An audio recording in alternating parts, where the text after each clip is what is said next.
25 जुलाई को देश के 14वें राष्ट्रपति के तौर पर नवनिर्वाचित राष्ट्रपति रामनाथ कोविंद शपथ ग्रहण करेंगे। ऐसे में नए राष्ट्रपति के आगमन के साथ ही आम लोगों के मन में ये जिज्ञासा भी उठना लाजमी है कि प्रणब दा का राष्ट्रपति के तौर पर कार्यकाल कैसा रहा। प्रणब मुखर्जी के राजनीतिक अनुभव की बात करें तो 5 बार राज्यसभा, 2 बार लोकसभा के सदस्य रहे प्रणब दा ने अपने राजनीतिक जीवन में वित्त मंत्री, वाणिज्य मंत्री, विदेश मंत्री, रक्षा मंत्री समेत विभिन्न मंत्रालयों का पदभार संभाला। वह योजना आयोग के उपाध्यक्ष भी रहे। प्रणब दा 23 वर्षों तक कांग्रेस पार्टी की सर्वोच्च नीति निर्धारक संस्था कार्य समिति के सदस्य भी रहे। 2004 से 2012 की अवधि के दौरान उन्होंने प्रशासनिक सुधार, सूचना का अधिकार, रोजगार का अधिकार, खाद्य सुरक्षा, ऊर्जा सुरक्षा, सूचना प्रौद्योगिकी एवं दूरसंचार, भारतीय विशिष्ट पहचान प्राधिकरण, मेट्रो रेल आदि की स्थापना जैसे विभिन्न मुद्दों पर गठित 95 से अधिक मंत्री समूहों की अध्यक्षता करते हुए सरकार के महत्वपूर्ण निर्णयों तक पहुंचने में अग्रणी भूमिका निभाई। 2004 से 2012 तक राष्ट्रपति पद का चुनाव लड़ने के लिए त्याग पत्र देने तक संसद के निम्न सदन के नेता भी रहे।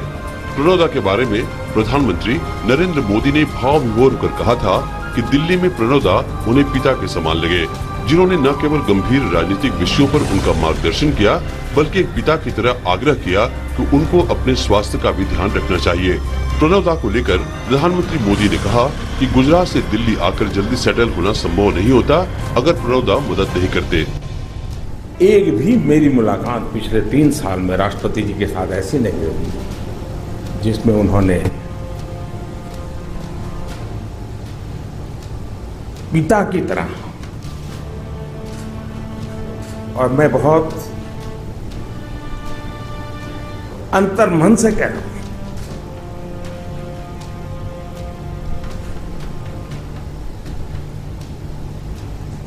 कोई पिता अपने संतान की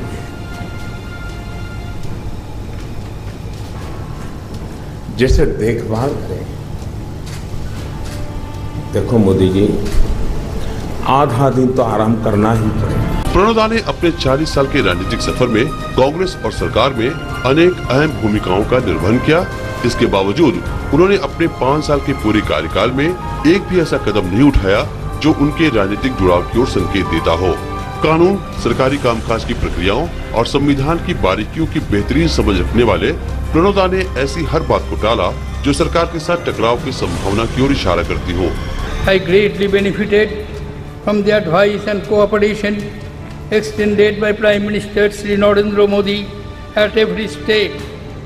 With passion and energy, he is driving transformational changes in the country.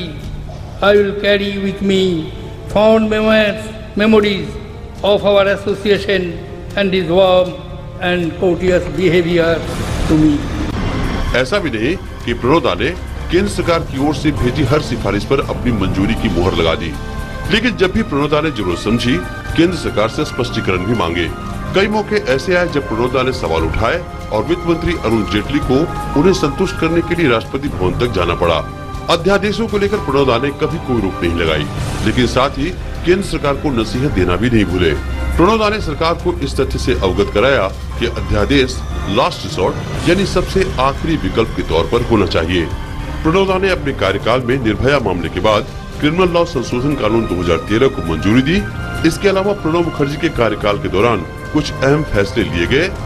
इनमें भूमि अधिग्रहण एक्ट से जुड़ा अध्यादेश, राष्ट्रीय खाद्य सुरक्षा और बीमा से जुड़े कानून संशोधन अध्यादेश 2015 को भी पास किया। इन सब के अलावा पूरे देश में करों को लेकर एक बड़े बदलाव की पहल गुड्स एंड सर्विसेज टैक्स यानी GST को भी उनके कार्यकाल में ही मंजूरी प्रदान की गई। I experienced the joy of the enactment of pro-poor and pro-farmer legislations. The recent passage of goods and service tax and its launch on 1st July is a shining example of cooperative federalism and speaks volumes for the maturity of Indian Parliament. Pranab दा के कार्यकाल में एक भी मौका ऐसा नहीं आया जब उन्होंने संवैधानिक अधिकार का इस्तेमाल करते हुए कैबिनेट से पास किसी अध्यादेश को लौटाया हो। उन्होंने जब जरूरी समझा अपनी कानूनी टीम और विशेषज्ञों से सलाह ली, सरकार से स्पष्टीकरण भी मांगे। 2016 में अरुणाचल के हालात को देखते हुए केंद्र सरकार ने अरुणाचल प्रदेश में अनुच्छेद 356 का इस्तेमाल कर राष्ट्रपति शासन लगाने का फैसला लिया। प्रणब दा पूरी तरह से आश्वस्त नहीं थे, तब केंद्रीय गृह मंत्री राजनाथ सिंह को प्रणब दा को जमीनी हालात की जानकारी दे राष्ट्रपति शासन के लिए आश्वस्त किया। प्रणब दा ने अपने कार्यकाल में राजनीतिक मुद्दों पर टिप्पणी से हमेशा परहेज किया, लेकिन जब किसी मुद्दे ने जनमानस को आंदोलित किया तो ये विषय उनके उद्बोधनों में साफ तौर पर सुनाई दिए। प्रणब मुखर्जी कार्यकाल में कसाब, अफजल और याकूब मेमन जैसे आतंकवादियों को फांसी की सजा हुई। राष्ट्रपति प्रणब मुखर्जी ने 37 दोषियों से जुड़ी दया याचिकाओं को खारिज किया। राजनीति की असाधारण समझ रखने वाले प्रणब दा ने प्रशासनिक शक्ति की जब भी जरूरत समझी तो पीछे नहीं हटे। प्रणब दा को इस बात के लिए भी याद किया जाएगा कि उन्होंने राष्ट्रपति के लिए प्रयोग किए जाने वाले शब्द महामहिम को हटाए जाने की बात कही। सबसे खास बात, आम लोगों की परेशानी को देखते हुए उन्होंने स्वयं राष्ट्रपति भवन से बाहर जाने के बजाय इस बात को तरजीह दी कि राष्ट्रपति भवन के ऑडिटोरियम में आम जनमानस के ज्यादा से ज्यादा कार्यक्रमों का आयोजन किया जाए, जिसमें वो आम लोगों को तकलीफ दिए बिना हिस्सा ले सके। देश में ऐसा पहली बार हुआ जब देश का प्रथम नागरिक देश के भविष्य बच्चों को स्कूल में एक शिक्षक के तौर पर पढ़ाया। प्रणब दा के कार्यकाल को एक ऐसे राष्ट्रपति के तौर पर याद किया जाएगा जिन्होंने राष्ट्रपति भवन को आम लोगों के सुलभ बनाने के साथ ही देश के सभी राष्ट्रपतियों से जुड़ी विरासत को राष्ट्रपति भवन संग्रहालय के जरिए आम जनता तक सीधे पहुंचाया।